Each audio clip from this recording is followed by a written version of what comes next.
박근혜 최순실 국정농단 게이트의 진상규명을 위한 국정조사특별위원회 7차 청문회가 열리고 있습니다. 하지만 청문회는 대다수 증인의 출석 거부로 타임으로 진행되고 있습니다.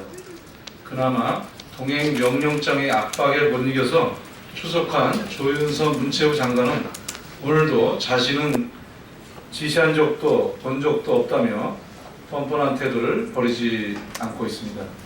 그래서 블랙리스트 문제로 문화예술인과 국민들에게 고통과 실망을 야기한 점에 대해 깊이 사과한다는 조 장관의 발언은 더없이 공허할 뿐입니다. 더욱이 조윤선 장관은 증인 선서를 거부했습니다.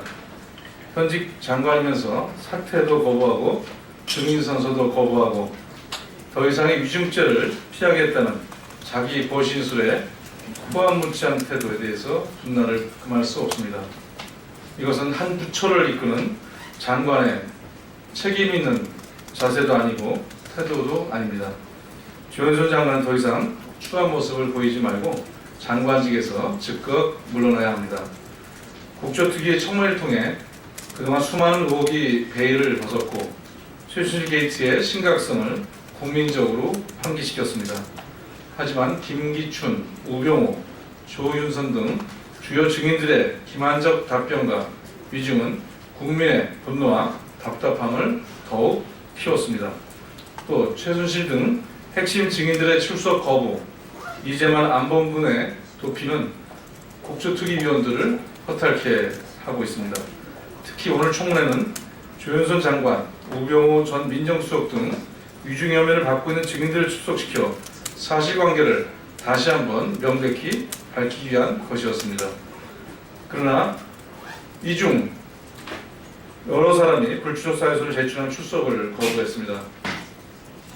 박근혜 대통령의 국정농단에 깊이 연루된 문고리 3인방 중 안봉근, 이재만 등은 행방불명 상태라고 합니다.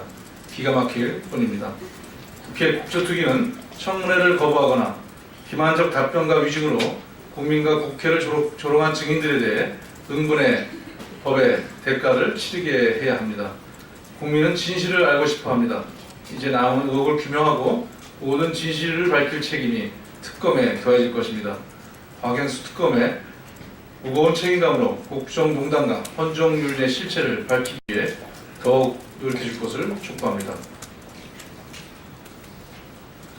민주당은 공정하고 중립적인 철저한 경선 관리를 통해 정권 교체로 나아가겠습니다. 어제 추미애 당대표의 신년 기자회견을 기점으로 더불어민주당의 대통령 후보 선출을 위한 경선 절차가 본격적으로 시작됩니다. 이제 촛불 민심을 받들어 특권과 반칙을 쌓은 기득권의 두터운 벽을 허물고 새로운 대한민국을 만들기 위한 후보들의 선의의 경쟁이 펼쳐질 것입니다. 더불어민주당은 당내 경선이 중립적이고 공정하게 치러질 수 있도록 모든 노력을 다하겠습니다. 당내 후보들과 지지자, 당원 동지 여러분에게도 역동적이면서 아름다운 경선이 될 수 있도록 마음을 모아주실 것을 당부드립니다. 아름다운 경선은 서로에 대한 존중과 이해가 선행되어야 가능합니다. 모두가 새로운 대한민국, 새로운 사회를 건설하기 위해 허용하고 단결해야 할 동질한 점을 인식해 주시길 바랍니다. 그런 점에서 모든 후보 진영과 지지자들께 상대 후보들에 대한 과도한 비판은 자제해 주시길 진심으로 호소합니다. 최근 논란이 되고 있는 문자 폭탄이나 18원 후원금은 의견 표출의 한 방법일 수는 있으나 동지들 간에 지지자 간에 상처가 되고 오해를 남길 수 있다는 점에서 자제를 호소드립니다. 우리 모두가 새로운 대한민국을 만들기 위해 뜻과 힘을 모아야 할 동지라는 점을 깊이 인식해 주시기를 부탁드립니다. 오늘 추미애 대표는 개헌보고서 논란과 관련해서 민주연구원에 대한 부실한 검증의 책임을 묻고 보다 무거운 책임감을 갖고 연구활동에 임하라는 취지에서 기관 경고에 징계를 하기로 결정하였습니다. 이 같은 징계는 당원 제24조 제1항 당대표는 당을 대표하고 당무를 통할한다와 제2항 3조 당무 전반에 관한 집행조정 및 감독에 근거한 것입니다. 또한 추미애 대표는 당내 보고심사위원회를 구성해 한시적으로 중앙당이 민주연구원의 보고서의 객관성과 공정성을 담보하기로 하였습니다. 또 연구원의 보고서 배포, 내부 규정을 마련할 것도 명령했습니다. 보고서의 성격과 내용에 따라 배포의 대상, 배포의 방식에 대한 객관적인 규정을 반드시 마련토록 하였습니다. 이상입니다.